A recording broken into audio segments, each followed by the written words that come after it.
The Bulldogs hold off a spirited Carlton fight back at Marvel Stadium. Jason Horne-Francis gets the last laugh against his former side, and 6 for Joe as the Lions make it 6 in a row. This is The Round So Far, brought to you by AAMI.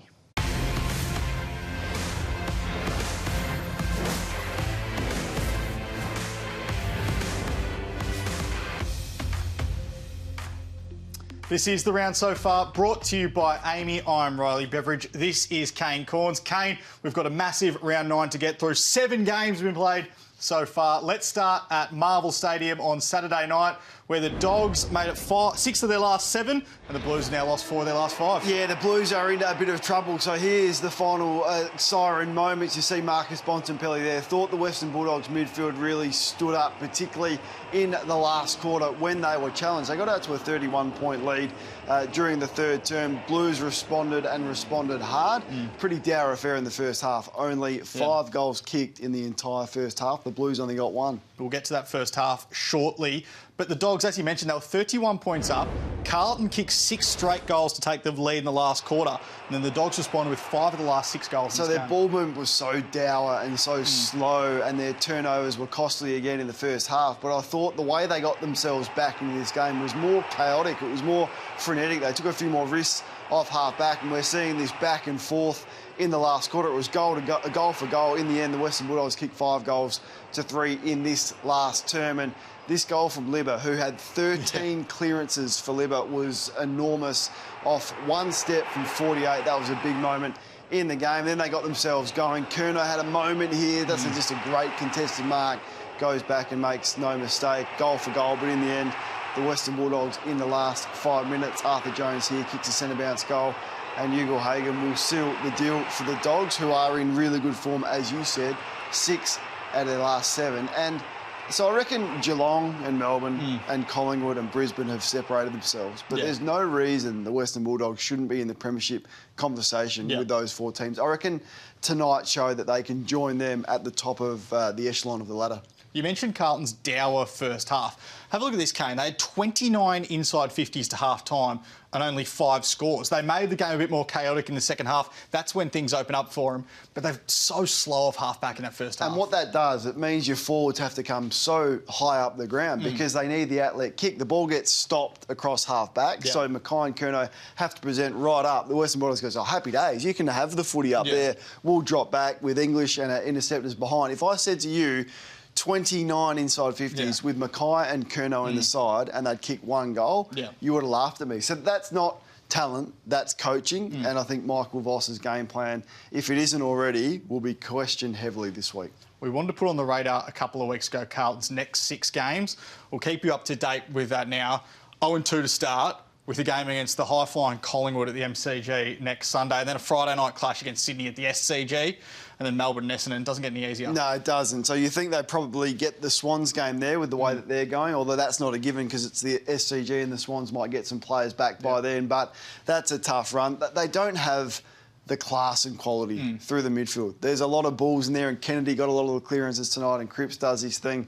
Walsh was the one that played really well, and he got his footy in the front half of the ground tonight and had a big impact. But apart from that, they're too dour and they're lacking elite talent through that midfield. Before we move on from this game, how incredible was the James O'Donnell debut? The story itself, signed 35 days ago as a Category B rookie, having been out of the AFL system for 3 years, plays 3 VFL games for Footscray, and then he's playing.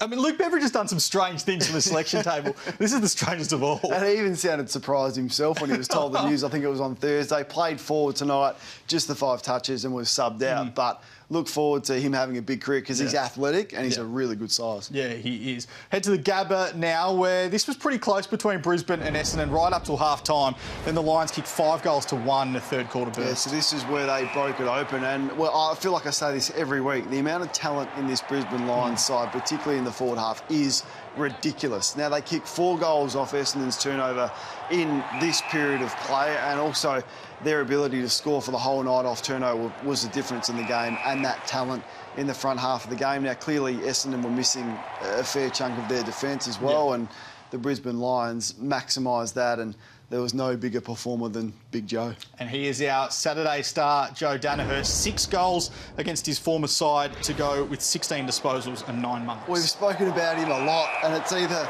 bad or really good. And the fortunate thing for the Lions and Joe, in the last 6 weeks, it's been more really good than bad. So 5 marks inside 50, 3 contested marks tonight, and 6 goals. When he plays like this, he's in the conversation as the best key forwards in the game. He's in the conversation with Cameron and Hawkins and Curnow. He just is. But unfortunately, throughout the course of his career, there's been the gulf between his best and his worst has been too significant. Clearly, he's pretty influential for them, and tonight he was easily the best player on the ground, 9 score involvements.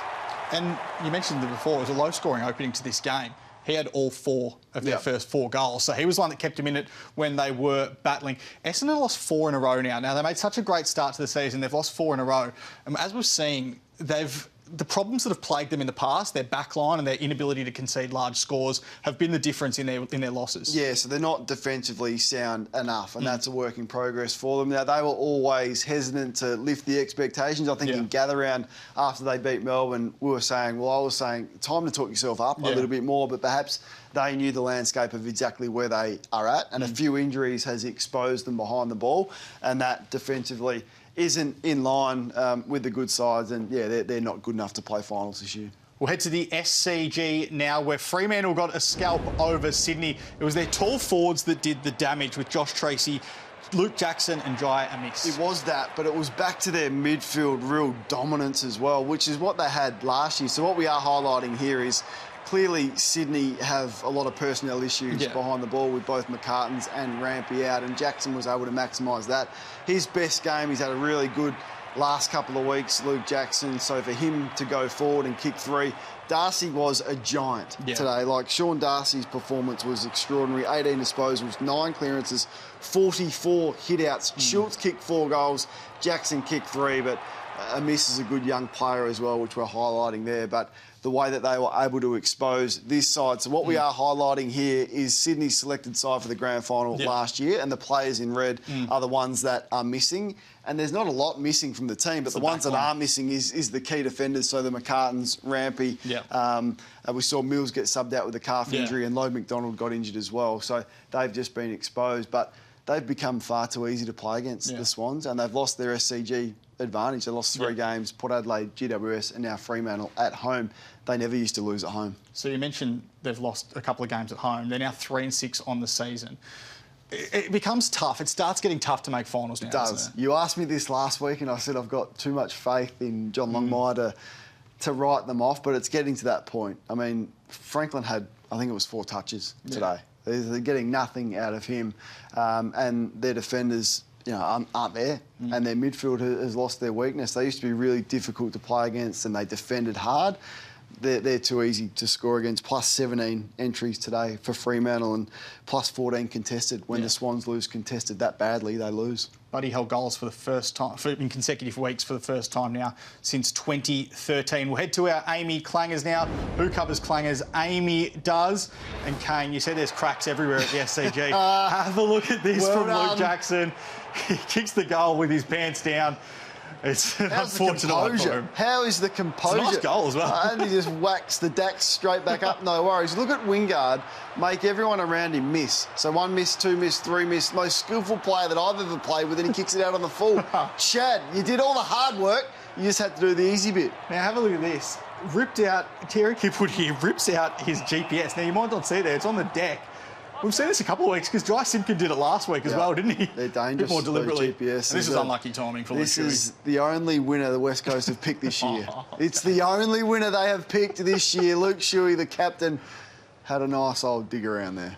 Not great. All right, we'll head to Tasmania now, where it wasn't great for North Melbourne. They got beat up by Port Adelaide, who have now won 6 straight themselves. But Kangaroos are just too easy to play against, aren't they? They are. I mean, you would think that they're not trying in some of these clips. Now, we could have shown a million of them, and I feel like you stand up here every week for the last 8 and highlight this, but watch the ease of how this happens. So Zeeble just lets Rosie run away and point to Horn Francis in the goal square. Missed tackle after missed tackle. What's Core doing? He could have easily at least attempted to smother there.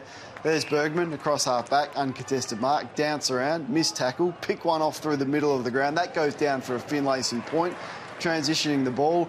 Then we get the skill errors. Curtis Taylor there's a dropped uncontested mark, Riley. I mean, how do you explain that? I don't know how to explain under 12 level skill errors such as this. So there's no effort and there's also a lack of execution. And I would have expected a lot better from an Alistair Clarkson coach side. And tough times at North Melbourne. It's hard to see a way out. We'll head to our moment now of the round so far, and it is Tom Jonas, Port Adelaide's captain, hadn't kicked a goal for 3,247 days, but he got one. So there's that as well. We'll have another look at this. So terrific goal from Tom Jonas. Great moment for him. Hasn't kicked many, but the ease of how this happens. So missed tackle. Stevenson lets him dance around and then has the most weak effort of the smother you've ever seen and allows Tom Jonas, who hadn't kicked a goal for 3,000 days, to slot one. That was a sort of day, I reckon, and we'll get to Jason Horne-Francis. He's pretty happy he got out of that joint. Just before that, Port Adelaide, 14 individual goal kickers, the most they've had since 2006. Yeah, and spread from everywhere. And they needed to, because Dixon pulled out late. Darcy Byrne-Jones has been playing forward and has been lively for them. He pulled out with illness, and Todd Marshall suffered a knock and he was subbed out in the first quarter, and Rioli was suspended. So they had 4 of their real good, dangerous forwards this year out. Finlayson's been enormous. You certainly wouldn't expect Bonner. I think he had 11 career goals coming in, and everyone else got involved as well. So how much do you take out of it? I don't know. The good news for Port Adelaide is they've won 6 in a row since that showdown loss, but a much tougher test, clearly, against Melbourne on Friday night, and we'll get to how good the D's were shortly. A lot in the build-up to this was made about Jason Horne-Francis' first game against his former side. I was a bit surprised by the lack of physicality. They didn't really go at him throughout the entirety of the contest. Alistair Clarkson played it down in a lead-up to the match, and then they made no real effort to... I don't know, to sort of throw him off his game a little bit. Were you surprised by it? Yeah, I was. It wasn't that uncomfortable for him, was it? I mean, I saw Zerha mocking him on social media when he left, and I didn't see much else during the game when, look, he just runs away there. I mean, this is elite. The kid is absolutely elite. He'd be thrilled, as I said, that he got out of North Melbourne, but there was no real physicality about it. They were all really happy to smile and laugh and shake his hand after the game. So it's a good one for him to get out the way, and now he can move on with the rest of the season and the rest of his career. It was a disappointing day for North. They had a whole heap of injuries during the game as well. Darcy Tucker with a hamstring, Flynn Perez suffered a concussion, Jack Marnie hurt his shoulder, Luke Davies-Uniacke had a hamstring, Paul Curtis got a corky, and then Aidan Corr, who could be facing a suspension for a striking charge early in the game as well. So a really disappointing afternoon for the Kangaroos. We'll head to the MCG now, where Melbourne defeated Hawthorn. This was done in the first half. They kicked 8 goals to 1 in the first 2 quarters. Yeah, so how about some of these first quarter numbers?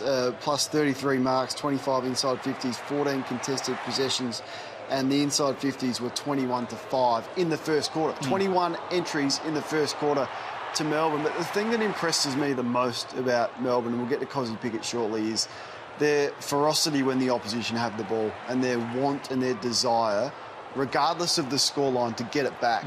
And in the first quarter, some of their defensive efforts, we're seeing Brodie Grundy going forward. He's done that a couple of times this year. But the thing that impresses me with Melbourne is their hunger right now. They're top of the ladder for a reason, and they're going to be right there when it comes to the business end. Well, one man who embodied their hunger today was Cozzy Pickett.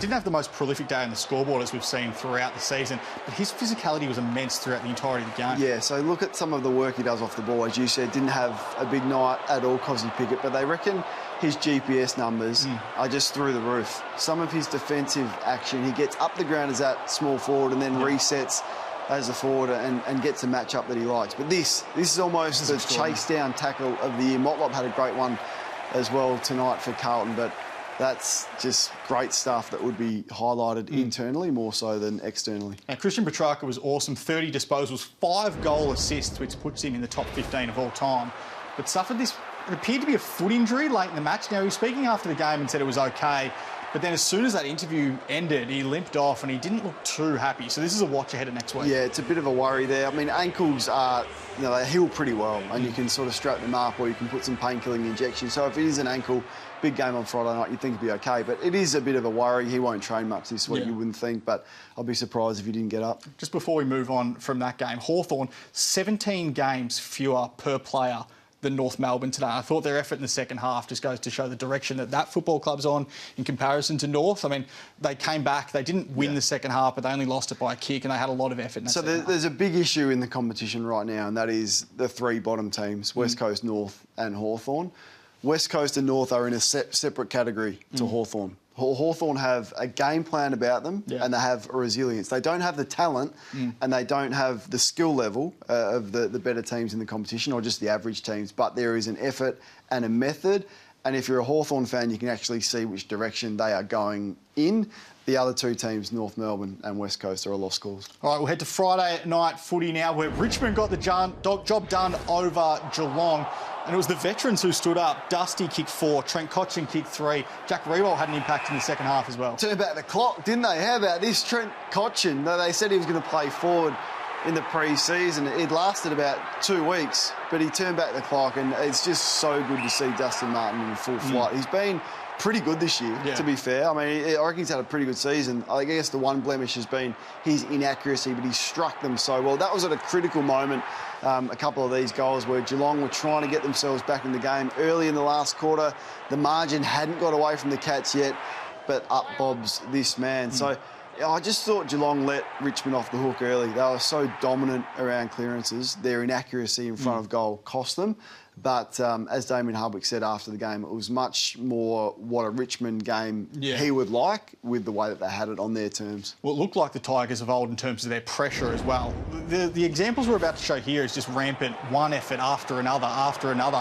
Everyone was getting involved, and it was driving the next player to get involved. Yeah, and look, so every time Geelong have got the ball here, and you think they're out, and the Richmond players come from everywhere. So it's that relentless pressure that we saw throughout the Richmond dynasty, and that was back on the big stage on Friday night. Yes, Geelong had 9 of their best 20 out, probably. Richmond had a couple out as well, but effort gets you a long way, and this is just goal-saving, defending like your life's depending on it sort of stuff. Now, they were able to score 10 goals off Geelong's turnovers. Geelong only scored 5 off Richmond turnovers. That is exactly the type of game that Damien Hardwick would have been asking for, and it kept their season alive. Seems like we ask this every week, but any concern over the Cats? They're 4-5, but 2 of their wins have been against Hawthorn and West Coast. Not really. I think there's 7 or 8 to come at home, and they're going to get some players back. So the injuries that they've got aren't long-term, and they're pretty key players into that side. They're missing a bit of depth through the midfield and some star power, but also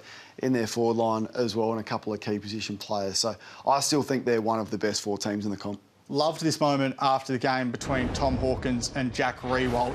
We see this in just about every sport in the world. It happens in NFL, it happens in the NBA, it happens in European football. It doesn't happen here. I reckon it should happen more often. Yeah, no, it's a good moment, and it is good. I mean, these two are going to end up in the Hall of Fame. They'll, they're going to kick a lot of goals between them, 1,600 goals or something between them, and the premiership success that they have had is extraordinary. So it was a really nice touch.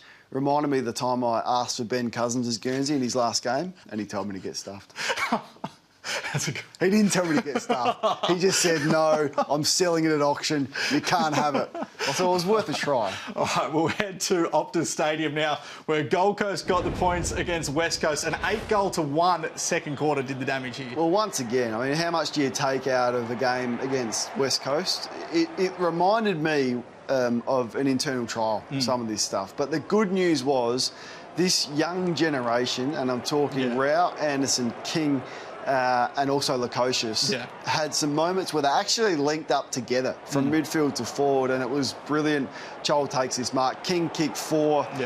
Rao was huge, and we'll get to him in a second. But their biggest win away from Queensland, wasn't it, on the night? It certainly was. Matty Rowell had 17 tackles, remarkably, and Charlie Ballard down back responded to that nasty incident last week. He took 10 intercept marks, equal most on record. Yeah, so a huge night, and they're good contested marks too, good intercept marks. And this is what I wanted from Rowell. That's the first goal he's kicked this year, bursting away from stoppage, and there's the 17 tackles. Like, he's a physical freak. I just want him to get some more easy ball, some more uncontested ball. So we're showing Ballard and Rao here. Look at this. This is his first bounce of the season. In his whole career before that, he'd had 2 bounces. In the whole of his career, he had 2 on the night. How good is that? Bursting away, bounce, hit up the coaches on the left foot. So that was a story out of it for me. Here he goes again. Outside, good ball use. And that if Rao can continue to add this to his game, he wins contested possession 65% of the time. He's got to balance that up with some easier ball. I thought he did that, and his effort, he'll get the 3 Brownlow votes, was just a joy to watch. I hope he can continue getting outside of the contest. All right, we'll head to our Sunday slate of games in the remaining fixtures to come in round 9. Only 2 games due to Mother's Day. Adelaide against St Kilda and then Collingwood hosting the Giants in Twilight Footy. But we'll get to our Canes question now. It's a simple one, Kane. Crows v Saints. Who wins and why? I think the Crows win at home. I'm just not sure the Saints can score enough. I think what Adelaide do is make life pretty difficult for you with their pressure and their effort around the ball. If you can match St Kilda around the footy and take a few risks with your ball movement, then you can get a hold of them. I think Adelaide have got too much talent in their front 6 not to win this game, and they need to win it to maintain contact with the top 8. All right, well, happy Mother's Day to all the mums out there. Thanks for your work, Kane. Good on you, Riley. We'll see you next week.